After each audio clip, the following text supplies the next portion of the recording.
अस्सलाम वालेकुम। नई वीडियोस के लिए चैनल को सब्सक्राइब जरूर कीजिए और बेल आइकॉन के बटन को दबा दीजिए। शुक्रिया। पेशे खिदमत है कहानी धूल का 7वां हिस्सा। पुलिस वाले मुझे धकेलते हुए मेरे कमरे में दाखिल हो गए। एक पुलिस वाले ने मुझे बाजुओं से पकड़ लिया और दूसरा कमरे की तलाशी लेने लगा। मेरा दिल धक से रह गया। अभी बिस्तर के नीचे से चौधरी की लाश बरामद होगी और फिर मुझ पर कत्ल का इल्जाम साबित हो जाएगा। और फिर वही हुआ। पुलिस के सिपाहियों ने जब बिस्तर के नीचे झांक कर देखा तो चादर में लिपटी हुई चौधरी की लाश बरामद हो गई। मुझे पुलिस वाले पकड़कर सुल्तान नगर के थाने में ले गए। अच्छा भला अपने काम गवाया था, ये किस मुसीबत में फंस गया था और उस मकार औरत शहला ने मेरे साथ कैसा खेल रचा दिया था। मैं बहुत ही परेशान था। कत्ल का जुर्म कर चुका था और अब तो सबूत भी मिल चुका था। लाश के साथ कमरे से पकड़ा गया था। मुझे थाने में बंद कर दिया गया। वहां से मुझे शहर की जेल में मुंतकिल किया जाना था, जहां पर मुझ पर मुकदमा चलाए जाने का अंदेशा था। और फिर अगले ही दिन मुझे शहर की जेल में भेज दिया गया। मेरे बारे में तहसीलदार साहब और आबिद साहब को इतला मिल चुकी थी। मैंने सोचा कि अभी उनमें से कोई मेरी जमानत के लिए आएगा। शहला की तरफ से मुझ पर उसके भाई के कत्ल का मुकदमा दायर कर दिया गया और मुझे जेल में भेज दिया गया। मेरा केस अदालत में चलने लगा। कुछ रोज गुजर गए मगर अभी तक आबिद साहब का कोई अता पता नहीं था। मेरे घर पर मेरे वालिद साहब को भी इतला नहीं मिली थी कि मेरे साथ क्या हुआ था, क्या हादसा पेश आ गया था। एक हफ्ते के बाद सुबह 11 बजे के करीब मेरी मुलाकात आई। अपने सामने आबिद साहब को देखकर मुझे हौसला हुआ। आबिद साहब मुझे अजीब सी नज़रों से देख रहे थे। कहने लगे, नदीम तुमने ये सब कुछ क्यों किया? मुझे तो यकीन नहीं आता। आबिद साहब मैं बेकसूर हूँ, मैंने कुछ नहीं किया। अब मुझे झूठ का सहारा लेना था ताकि मैं वाकई अपने आप को बेकसूर साबित कर दूं। और मैं अपने आप को बेकसूर समझता भी था। मैंने एक शातिर औरत की मदद के झांसे में आकर यह सब कुछ किया था, मगर मैं अपने जुर्म का इर्तिकाब किसी सूरत नहीं करना चाहता था। आबिद साहब बोले, तुम्हारी उस औरत के साथ मुलाकात कैसे हुई? मुझे पता है कि वह चौधरी की सौतेली बहन है और निहायत शातिर औरत है। अपने भाई के साथ काफ़ी अरसे से जायदाद के झगड़े में मुलव्वस थी और वो दोनों एक दूसरे को ठिकाने लगाने की ताक में थे। ये जायदाद चीज़ ही ऐसी है। मगर आखिर उस औरत का दाव चल गया और उसने चौधरी को ठिकाने लगा दिया। मगर बड़े अफसोस की बात है नदीम कि उसने चौधरी को ठिकाने लगाने के लिए तुम्हारा इस्तेमाल किया, तुम्हें मोहरे के तौर पर इस्तेमाल किया। तुम जो अभी वहाँ पर बमुश्किल 2 दिन के मेहमान थे, उसने तुम्हारे जैसे आदमी को इस्तेमाल किया। मगर आबिद साहब, उसका कत्ल मैंने नहीं किया, मैं बेकसूर हूँ। मैंने कहा, ये तो अच्छी बात है। आबिद साहब बोले, अगर तुमने कत्ल नहीं किया, मगर अब अदालत में केस चलेगा। मैं तुम्हारी जमानत की पूरी कोशिश कर रहा हूँ। अभी फ़िलहाल जमानत फौरी तौर पर नहीं हो सकती क्योंकि ये कत्ल का केस है। मगर तुम फिक्र मत करो, मैं तुम्हारी जमानत के लिए महंगे से महंगा वकील करूँगा, हर मुमकिन कदम उठाऊँगा। बाद में केस चलता भी रहे तो देखी जाएगी। तुम परेशान मत होना। कत्ल केस में जमानत इतनी जल्दी नहीं होती। और ये यकीन रखना कि मैं तुम्हारी तरफ से बेफिक्रा नहीं हूँ। अगर किसी चीज़ की ज़रूरत हो तो जेलर साहब को बता देना, वो मेरे जानने वाले हैं। मैंने उनसे कह रखा है कि ये मेरा आदमी है, वो तुम्हारा ख्याल रखेंगे और मैं किसी वकील का जल्द अज जल्द बंदोबस्त करता हूँ। आबिद साहब मुझे तसल्ली तशवी देकर चले गए। इस मुश्किल की घड़ी में उनकी तसल्ली भी मेरे लिए काफ़ी थी। शहला के सौतेले होने का मामला भी अदालत में उठाया गया क्योंकि चौधरी के कत्ल से सिर्फ शहला को ही फ़ायदा हो सकता था।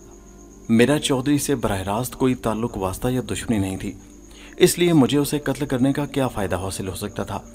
आबिद साहब ने मेरे साथ बहुत सी नेकियां की थी, मगर ये एक संगीन कत्ल का केस था और मैं नहीं जानता था कि आबिद साहब मेरी इस मामले में किस हद तक मदद करेंगे। सलमा से मेरी पहली मुलाकात भी जेल में हुई, जब उसे मेरी वकील के तौर पर मुकर्रर किया गया। खूबसूरत और ज़हीन लड़की थी। आबिद साहब ने मेरी ज़मानत कैसे करवा ली इतनी जल्दी, समझ नहीं आई। मगर मैं एक ही हफ्ते के अंदर ही जेल से बाहर था। ये भी गालिबन सलमा का ही कोई करिश्मा था। आबिद साहब ने सलमा को भारी रकम अदा की थी। सलमा, उसके कामयाब वकील होने में कोई शक नहीं था। मगर अब मुझे अदालत के कई चक्कर लगाने थे। ये मैं जानता था कि मुझे कई पेशियां भुगतनी थी। आबिद साहब ने मुझे कुछ दिन की छुट्टी दे दी और मैं फ्लैट पर आराम करने लगा। सलमा वहीं मेरे पास मुलाकात करने के लिए आती और मुझसे केस के बारे में डिस्कस करती। उधर शहला ने भी एक तगड़ा वकील कर रखा था। अदालत में बहस मुबाहिसे के दौरान मुझे सख्त सवालों का सामना करना पड़ता। सलमा ने दूसरे वकील का डट कर मुकाबला किया और शक की बुनियाद पर शहला को शामिल तफ्तीश कर लिया गया। ये भी सलमा ही का कारनामा था। 6 महीने गुजर गए। केस की नोयत बदल चुकी थी। पुलिस शहला से भी पूछ रही थी और फिर मेरे उस दिन हैरत की इंतहा न रही जिस दिन शहला मेरे दफ्तर में मौजूद थी। उसे देखकर मेरे अंदर नफरत की शदीद लहर दौड़ने लगी। वो मुस्कुराती हुई आई और मेरे सामने आकर बैठ गई। क्यों आई हो तुम? मैंने गुस्से से कहा। तुमसे कुछ डील करना चाहती हूँ ताकि तुम्हारी भी जान इन अदालत के चक्रों से छूट जाए और मेरी भी। उसके चेहरे पर खबासत थी। मैं तुमसे कोई डील नहीं करना चाहता। मुझे तुम पर एतबार नहीं। चली जाओ यहाँ से, दफा हो जाओ। अरे अरे इतना गुस्सा मत करो मेरी जान। बात गौर से सुन लो, ध्यान से सुनो, इसमें तुम्हारा फायदा है। जो भी तुम्हें बकवास करनी है जल्दी जल्दी करो। मैं उससे कोई बात नहीं करना चाहता था, मगर मैं जानता था कि चूंकि अब उस पर भी तफ्तीश का दायरा तंग हो चुका है, इसलिए वो भी अब इस केस से जान छुड़ाना चाहती है। देखो मैं केस वापस लेती हूँ, मगर तुम भी मुझ पर उठाए गए इल्ज़ामात वापस ले लो। इसी सूरत में हम दोनों की जान बच सकती है, वरना तुम फंस चुके हो और तुम्हारे साथ मैं भी फंस रही हूँ। और इसके बदले में तुम्हें अच्छी खासी रकम दे सकती हूँ जो शायद तुमने ख्वाब में भी नहीं सोची होगी। देखो इसमें हम दोनों का भला है। मुझे बड़ी हैरत हुई कि कमीनी औरत अब कोई और दाव न चला तो मुझे दौलत से ख़रीदना चाहती थी। पहले मुझे मरवाना चाहती थी, मुझे सज़ा दिलवाना चाहती थी, मुझे पकड़वाया। मगर हमारे वकील की जवाबी कार्रवाई पर जब वो तफ्तीश के दायरा कार में आ गई तो अब उसे अपनी जान बचाने के लाले पड़ गए थे। वो जानती थी कि अगर मैं उसके खिलाफ बयान दे दूं और वो साबित हो जाए तो वो फंस सकती थी। देखो जो कुछ भी हो हम दोनों के दरमियान है, मैं मानती हूँ। मैं अब मुश्किल में पड़ चुकी हूँ, मगर मैं तुम्हें भी बाइज्जत रिहा होते देखना चाहती हूँ। केस मेरी तरफ से ख़त्म हो जाएगा और तुम भी अपने उस वकील सलमा से कह दो कि वो मुझ पर उठाए गए तमाम इल्ज़ामात वापस ले ले। बाकी रह गई पुलिस की बात, तो उसे हैंडल करना मेरा काम है। उसके साथ ही उसने नोटों से भरा हुआ ब्रीफकेस मेरे सामने खोलकर रख दिया। एक लम्हे के लिए मैं चुप सा हो गया। इतने ढेर सारे नोट देखकर मैं हैरान रह गया। ऑफर अच्छी थी, मेरी जान तो खामख्वाह बच रही थी। अगर उसे भी छोड़ दिया जाता तो मेरा क्या जाता था। सोच लो नदीम, तुम भी आज़ाद और मैं भी आज़ाद। वो बोली ठीक है, मगर क्या ही अच्छा होता शहला ये काम तुम पहले ना करती और हम आराम से। अरे छोड़ो इन बातों को, तुम क्या बोलो, तुम्हें मंजूर है या नहीं? मैंने कहा ठीक है, मुझे मंजूर है। बहुत अच्छे, ये हुई ना अकल की बात। तो ठीक है, ये पैसे रखो और आइंदा पेशी पर मुलाकात होगी। मेरा वादा है कि मैं अपना केस वापस ले लूँगी। और रही सरकारी वकील की बात और पुलिस की, तो वो तुम मुझ पर छोड़ दो। कत्ल की तहकीक जारी रहेगी, मगर मैं तुम्हें यकीन दिलाती हूँ कि उसका कोई नतीजा नहीं निकलेगा और ना तुम्हें पुलिस पकड़ेगी। फिर वो उठकर चली गई। मैंने नोटों से भरा हुआ ब्रीफकेस उठाया और बैंक चल दिया। अपने अकाउंट में रकम जमा करवाई और फिर अगली पेशी के बारे में सोचने लगा। आबद साहब को मैंने इस बारे में एतमाद में ले लिया, मगर मैंने ये नहीं बताया कि शहला ने मुझे अच्छी खासी रकम दी थी। वो बहुत खुश हुए और कहने लगे चलो शुक्र है तुम्हारी उस चालाक औरत से जान छूटी। फिर अगली पेशी पर वाकई शहला ने केस वापस ले लिया। कत्ल का केस था, इसका मामला ख़त्म करना इतना आसान नहीं था। उधर सलमा भी हैरान थी कि आखिर शहला ने केस वापस कैसे ले लिया। जब केस की पैरवी करने वाला कोई ना हो तो केस खुद ही दब जाता है। यही कुछ चौधरी के कत्ल के केस के साथ हुआ। दोनों तरफ से पार्टियां रजामंद हो गईं तो केस दब गया। जिस तरह शहला ने मुझे रकम देकर खामोश करवाया था, उसी तरह उसने पुलिस पर भी रकम बरसाई और चंद महीने के बाद केस ख़त्म हो गया, जैसे कभी हुआ ही नहीं था। चौधरी बेचारा ख्वामख्वाह मुफ्त में मारा गया था और वो चालाक औरत अपने मकसद में कामयाब हो गई। बाद में मुझे पता चला कि वो किसी वडेरे की मोहब्बत में पागल थी और इस सारी साजिश के पीछे वो वडेरा इसके साथ शामिल था, जबकि चौधरी उसे जायदाद आसानी से देना नहीं चाहता था, क्योंकि ऐसी सूरत में वो जायदाद के कानूनी हिस्से से महरूम हो जाता। इसी वजह से वो शहला की शादी भी उस आदमी के साथ नहीं करना चाहता था, जबकि दूसरी तरफ शहला उस आदमी की मोहब्बत में पागल थी और उससे शादी करना चाहती थी और साथ साथ अपनी जायदाद भी हासिल करना चाहती थी। बहरहाल जो कुछ उसका मकसद था उसे मिल चुका था। ये सब कुछ सलमा के केस लड़ने की वजह से हुआ था। आबिद साहब ने सलमा को अच्छी खासी रकम अदा की थी। इस दौरान मेरी सलमा के साथ अच्छी गपशप हो चुकी थी। वो अक्सर दफ्तर में मुझसे मिलने के लिए आती। सलमा खुद भी एक बहुत बड़े वकील की बेटी थी। वो गैर शादीशुदा थी, मगर अपनी कामयाब केस लड़ने की वजह से वो अपने पैरों पर खड़ी हो चुकी थी। अब उसका शहर में डंका बजता था। वालिद साहब की गाइडलाइन की वजह से वो अपने पेशे में खासी महारत रखती थी और फिर हमारी अक्सर मुलाकातें होने लगी। वो जानती थी कि मैं सेठ आबिद का ख़ास आदमी था। हमारी मुलाकातें बढ़ते बढ़ते मोहब्बत में तब्दील हो गईं। सलमा ख़ास केस पकड़ती थी। रुपए पैसे की उसे कमी नहीं थी। वालिद साहब को देखकर इस शौकिया इस फील्ड में आ गई थी। मुझे उसकी आदत पसंद थी कि वो लालची नहीं थी।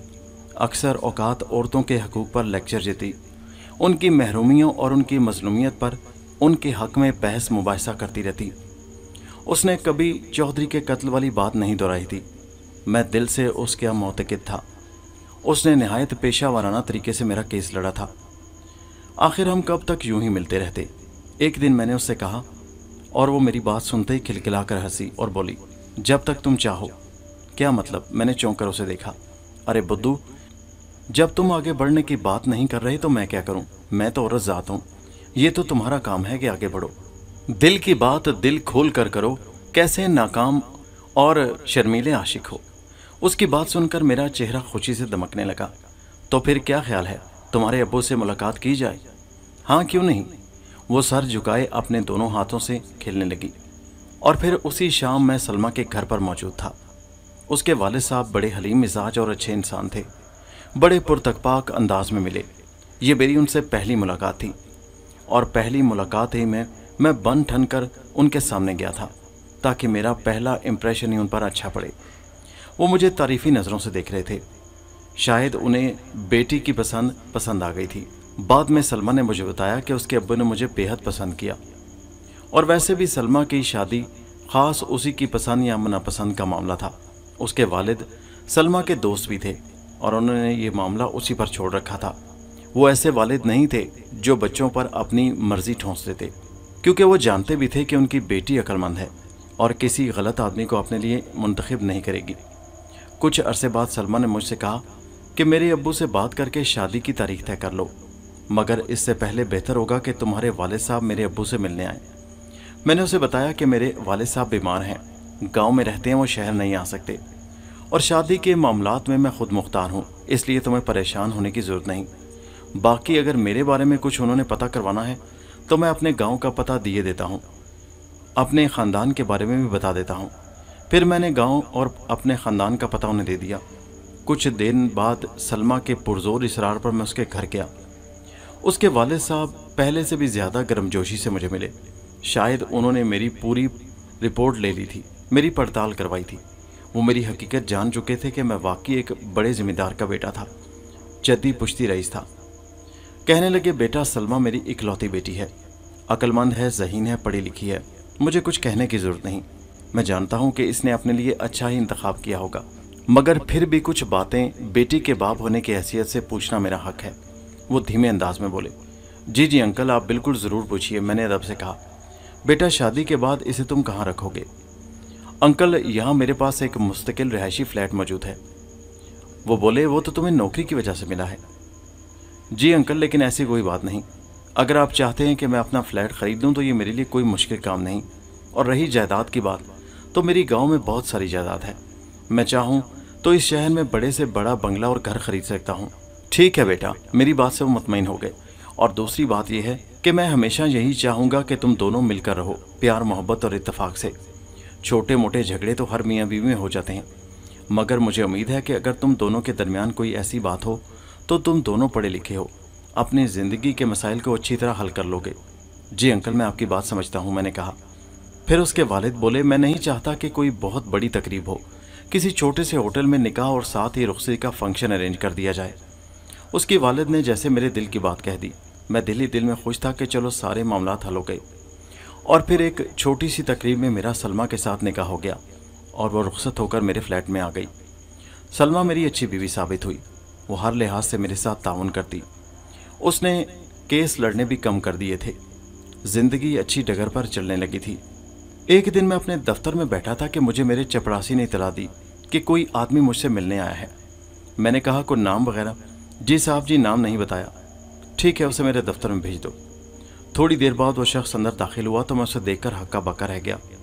मेरे सामने मेरा जिगरी दोस्त नासिर खड़ा था, जिसने मुझे बेइज्जत जलील करके झूठे इल्ज़ाम में अपने घर से निकाल दिया था। वो शर्मिंदा शर्मिंदा सा था। मैंने ना चाहते हुए भी उठकर इस्तकबाल किया। आओ आओ नासिर, बैठो, कैसे आना हुआ। ये वही शख्स था जिसने इतनी गहरी और पुरानी दोस्ती के बावजूद मुझे धक्के देकर रात के पहर अपने घर से निकाल बाहर किया था। नासिर सुस्त कदमों से चलता हुआ मेरे सामने आकर बैठ गया। मैं उसकी जानिब देख रहा था। वो कुछ देर सर झुकाए बैठा रहा और फिर बोला, नदीम, मैं तुमसे माफ़ी मांगने आया हूँ। मुझे हकीकत का बहुत बाद में पता चला। वो सर झुकाए हुए था, नज़रें नहीं मिला रहा था। अच्छा, बहुत अच्छी बात है कि तुम्हें हकीकत पता चल गई, मैंने कहा। वो कहने लगा, देखो, तंज बंद करो। तुम जानते हो नदीम कि अगर मेरी जगह कोई और भी होता और उसकी बहन के साथ ये सलूक होता तो वो यही कुछ करता जो मैंने किया। ये मेरी गलती है कि मैंने तुम पर एतबार नहीं किया और ना ही तुम्हें सफाई में कुछ कहने का मौका दिया। उसी गलती की मैं तुमसे माफ़ी मांगने आया हूँ। मैंने सपाट लहजे में कहा, मैंने तुम्हें माफ़ किया नासिर। चंद लम्हे खामोश रहने के बाद कहा, अब और क्या कहना चाहते हो? कुछ नहीं, बस तुम मुझे माफ़ कर दो और अपना दिल मेरी तरफ से साफ कर दो, वो बोला। इतना कहकर वो उठा और दरवाजे की जानिब चल दिया। मैंने कहा, रुक जाओ नासिर। मैंने आगे बढ़कर नासिर को पकड़ा और कुर्सी पर बिठाया। देखो नदीम, मैं इस काबिल नहीं कि मज़ीद तुम्हारे सामने बैठ सकूं, तुम्हारी नज़रों का सामना कर सकूं। मेरे दिल में पछतावा था। खुदा जानता है कि मैंने हमेशा तुम पर एतमाद किया, मगर मैं नहीं जानता कि मुझे उस वक्त क्या हो गया। शायद मम्मी ने मुझे इतनी गैरत दिलाई और गैरत में आकर मैंने तुम्हें पता नहीं कितना जलील किया और रुसवा करके घर से निकाल दिया। हालांकि उस वक्त मेरा दिल चाह रहा था कि मैं तुम्हें गोलियों से उड़ा दूं, मगर शायद खुदा ने हकीकत से मुझे आश्कार करवाना था, इसीलिए मैंने महज तुम्हें जलील करके घर से निकाला। मैंने कहा, देखो नासिर, जो कुछ हुआ उसे भूल जाओ। फिर नासिर बोला, तुम्हारे घर से जाने के बाद नगीना की हालत ख़राब हो गई। वो नीम पागल सी हो गई। उसे गशी के दौरे पड़ते। मेरे घर वाले बात बात पर तुम्हें कोसते कि ये सब कुछ तुम्हारी वजह से हुआ। मम्मी ने गायनी डॉक्टर से बात करके नगीना का केस ख़त्म कर दिया, उसका अबॉर्शन करवा दिया, मगर हमें बाद में पता चला कि असल कसूरवार तुम नहीं, कोई और था। इस बात का इकरार नगीना ने खुद किया था कि उसने महज तुम पर इल्ज़ाम थोपा था। वो मुजरिम हमारा अपना ही रिश्तेदार था।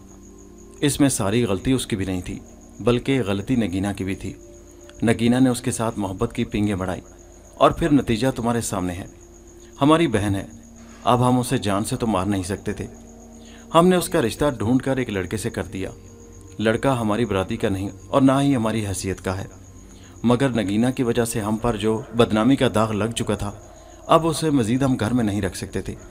उसके बाद हमने नगीना से तमाम ताल्लुकात ख़त्म कर दिए। मगर मुझे इस बात का अक्सर पछतावा होता है कि नदीम, मैंने तुम्हें क्यों कसूरवार ठहराया, तुम्हें सफाई का मौका क्यों नहीं दिया।